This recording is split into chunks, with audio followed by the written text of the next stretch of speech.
Assalamualaikum warahmatullahi wabarakatuh. Di sini saya Raji Zulfikar akan menjelaskan psikologi perkembangan kedua tentang lansia. Nah, kita langsung masuk aja ke videonya. Check it out.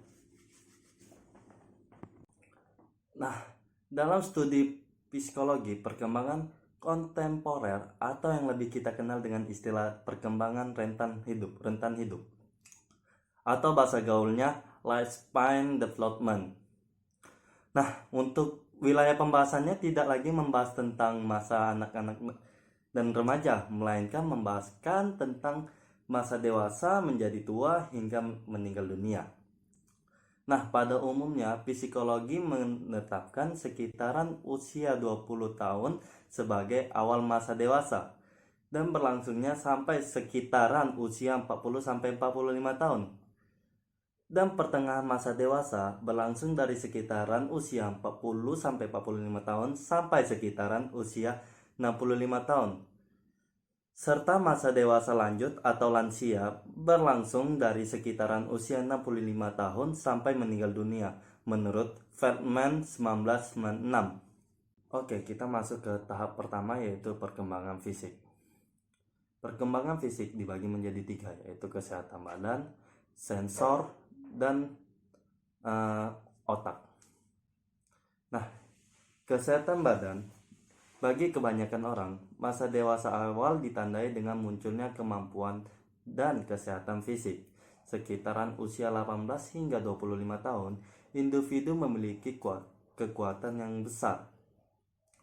Gerak-gerak refleks mereka sangat cepat. Kemampuan reproduksi mereka berada di tingkat yang paling tinggi.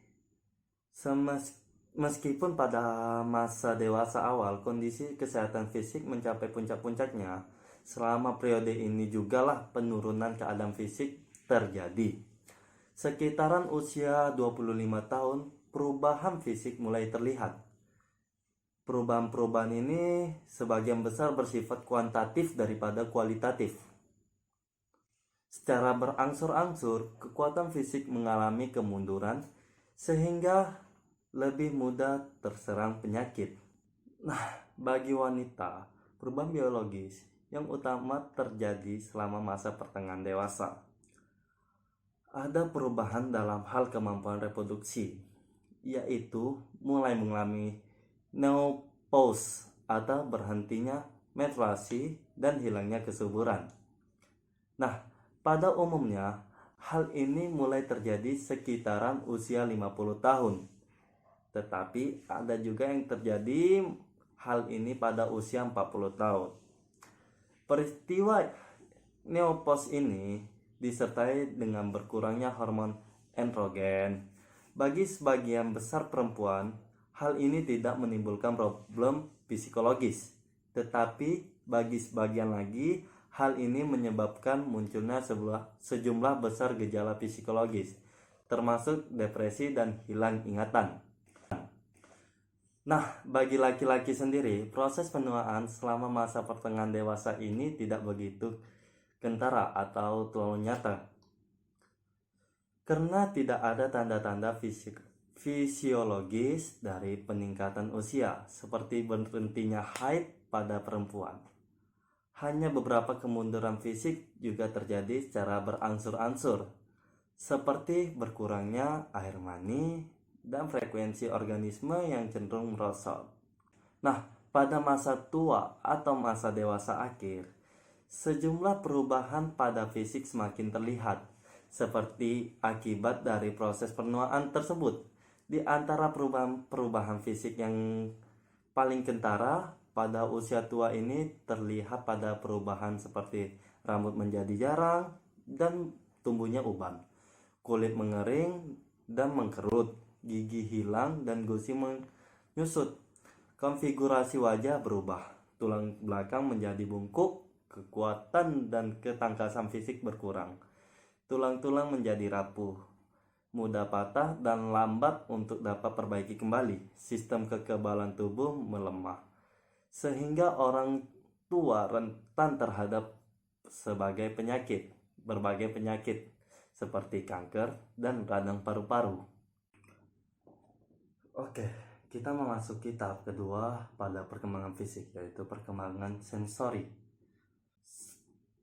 Pada masa dewasa akhir atau lansia, perubahan-perubahan sensori fisik melibatkan indera penglihatan, indera pendengar, indera perasa, indera pencium, dan indera peraba. Nah, perubahan dalam indera penglihatan pada masa dewasa akhir misalnya tampaknya pada berkurangnya ketajaman penglihatan dan melambatnya beradaptasi terhadap perubahan cahaya. Nah, bola mata menyusut dan lensa menjadi kurang jernih, sehingga jumlah cahaya yang diperoleh retina berkurang. Retina orang tua usia 65 tahun hanya mampu menerima jumlah cahaya sepertiga dari jumlah cahaya yang diperolehnya pada usia 20 tahun, menurut Kline dan Cyber 1985. Nah, untuk pendengarannya sendiri diperkirakan sekitaran 75% dari usia 75 hingga 79 tahun mengalami berbagai jenis permasalahan pendengaran, dan sekitaran 15% dari populasi di atas usia 65 tahun mengalami ketulian yang biasanya disebabkan oleh kemunduran selaput telinga.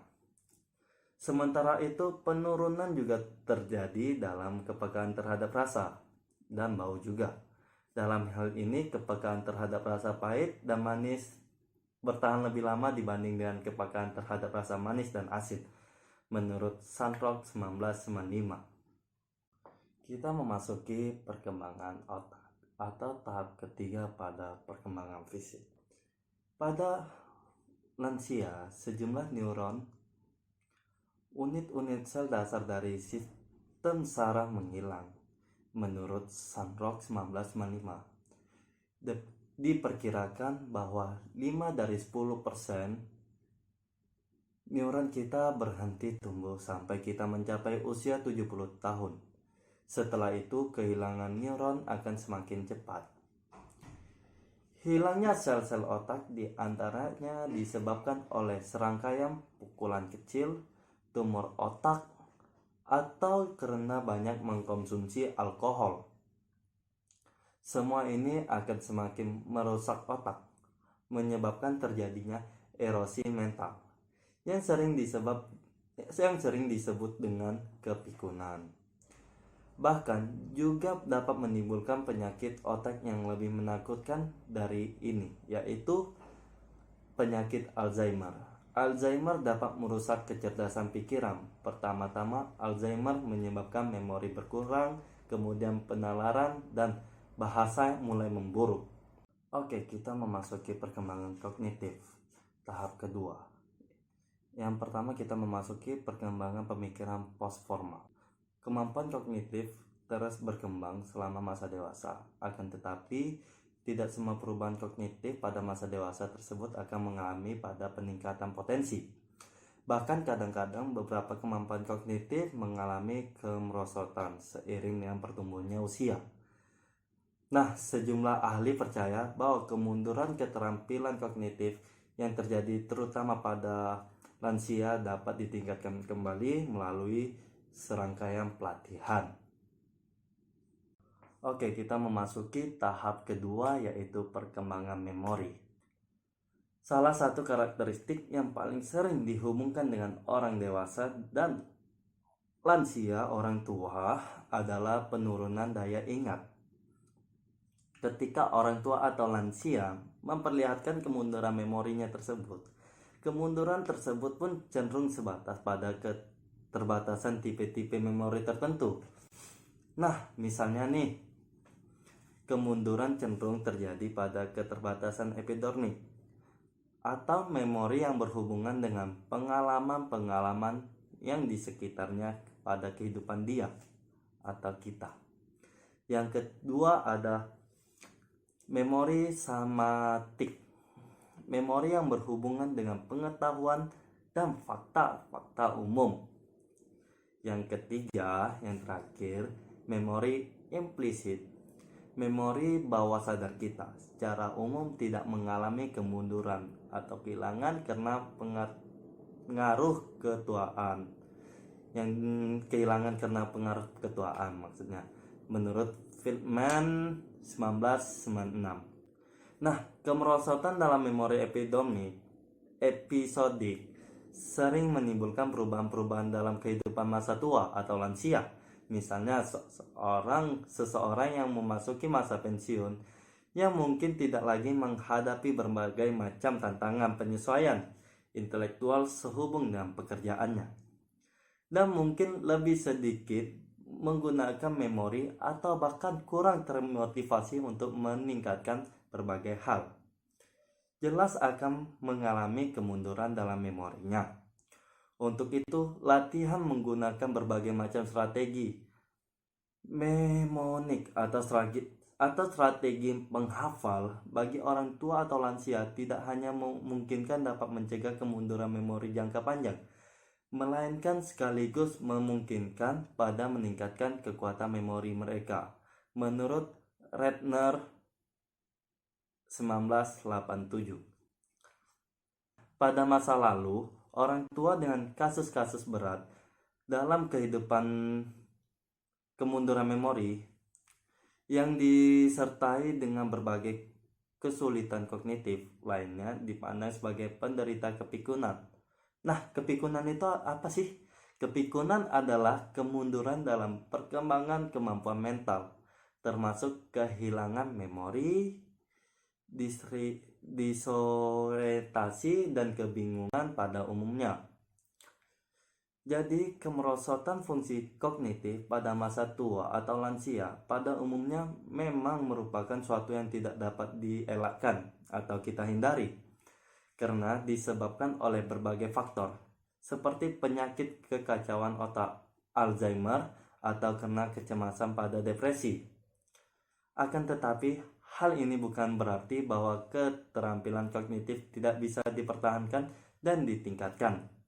Kunci untuk memelihara keterampilan kognitif terletak pada tingkat pemberian beberapa rangsangan intelektual. Orang tua atau lansia sebenarnya sangat membutuhkan suatu lingkungan perangsang dalam rangka mengasah dan memelihara keterampilan kognitifnya. Mereka seperti mengantisipasi terjadinya kepikunan. Kita memasuki perkembangan inteligensi. Suatu mitos yang bertahan hingga sekarang adalah menjadi tua berarti mengalami kemunduran intelektual. Mitos ini sering dengan proses penuaan selama masa dewasa terjadi kemunduran dalam inteligensi umum. Nah, menurut studi Tordik, kemunduran kemampuan intelektual pada orang dewasa tidak disebabkan oleh faktor usia, melainkan faktor-faktor lainnya. Princeton 1987 menyebutkan 3 faktor penyebab terjadinya kemunduran kemampuan belajar orang dewasa. Yang pertama, ketiadaan kapasitas dasar. Orang dewasa tidak akan memiliki kemampuan belajar bila pada usia muda juga tidak memiliki kemampuan belajar yang memadai. Nah, yang kedua, terlampau lamanya tidak melakukan aktivitas yang bersifat intelektual. Artinya, orang-orang yang telah berhenti membaca bacaan yang berat dan berhenti pula melakukan pekerjaan intelektual akan terlihat tidak berguna atau bodoh dan tidak mampu melakukan pekerjaan secara semacam itu. Yang ketiga, faktor budaya, terutama cara seorang memberikan sambutan, seperti kebiasaan, cita-cita, sikap, prasangka yang telah mengakar sehingga setiap usaha untuk mempelajari cara sambutan yang baru akan mendapatkan tantangan yang kuat, menurut buku yang saya baca. Oke, kita memasuki perkembangan psikososial. Selama masa dewasa, dunia sosial dan personality dari individu menjadi lebih luas dan kompleks dibanding dengan masa-masa sebelumnya. Nah, perkembangan psikososial lansia, menurut Erikson, perkembangan psikososial masa dewasa akhir ditandai dengan 3 gejala penting, yaitu keintiman, generatif, dan integratif. Oke, kita akan membahas ketiga-tiganya. Perkembangan keintiman dapat diartikan sebagai suatu kemampuan memperhatikan orang lain dan membagi pengalaman dengan mereka. Orang-orang yang tidak dapat menjalani hubungan intim dengan orang lain akan terisolasi, menurut Erikson. Pembentukan hubungan intim merupakan tantangan utama yang dihadapi oleh orang-orang memasuki masa dewasa akhir. Nah, perkembangan generatif yang kedua. Generativitas adalah tahap perkembangan psikososial ketujuh yang dialami individu. Selama masa pertengahan masa dewasa, ketika seseorang mendekati usia dewasa akhir, pandangan mereka mengenai jarak kehidupan cenderung berubah. Mereka tidak lagi memandang kehidupan dalam pengetahuan waktu masih anak-anak, serta cara anak mudah memandang kehidupannya. Tetapi mereka mulai memikirkan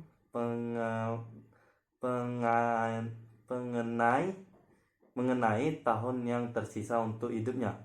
Pada masa ini terdapat orang yang membangun kembali kehidupan mereka, dan pengertian prioritas menetapkan apa yang penting untuk dilakukan dalam waktu masih tersisa. Yang ketiga, perkembangan inteligensi. Inteligensi merupakan tahap perkembangan psikososial Erikson yang terakhir. Inteligensi paling tepat dilukiskan sebagai suatu keadaan yang dicapai seseorang setelah menerima benda-benda, orang-orang, produk, dan ide-ide, serta setelah berhasil melakukan penyesuaian diri dengan berbagai keberhasilan dan kegagalan dalam kehidupannya. Lawan inteligensi adalah keputusan tertentu dalam menghidupi perubahan siklus kehidupan individu terhadap kondisi-kondisi sosial dan historis, ditambah dengan kefanaan hidup menjelang kematian. Nah, gimana dengan videonya? Menarik bukan? Kalau menarik, kalau suka, bantu support channel ini untuk like, comment, and subscribe, dan juga share ke orang-orang yang terdekat. Semoga ilmu ini bermanfaat untuk saya sendiri, untuk pendengar, dan untuk semuanya. Amin. Sekian dari saya. Wabillahi taufiq wal hidayah. Wassalamualaikum warahmatullahi wabarakatuh. Bye.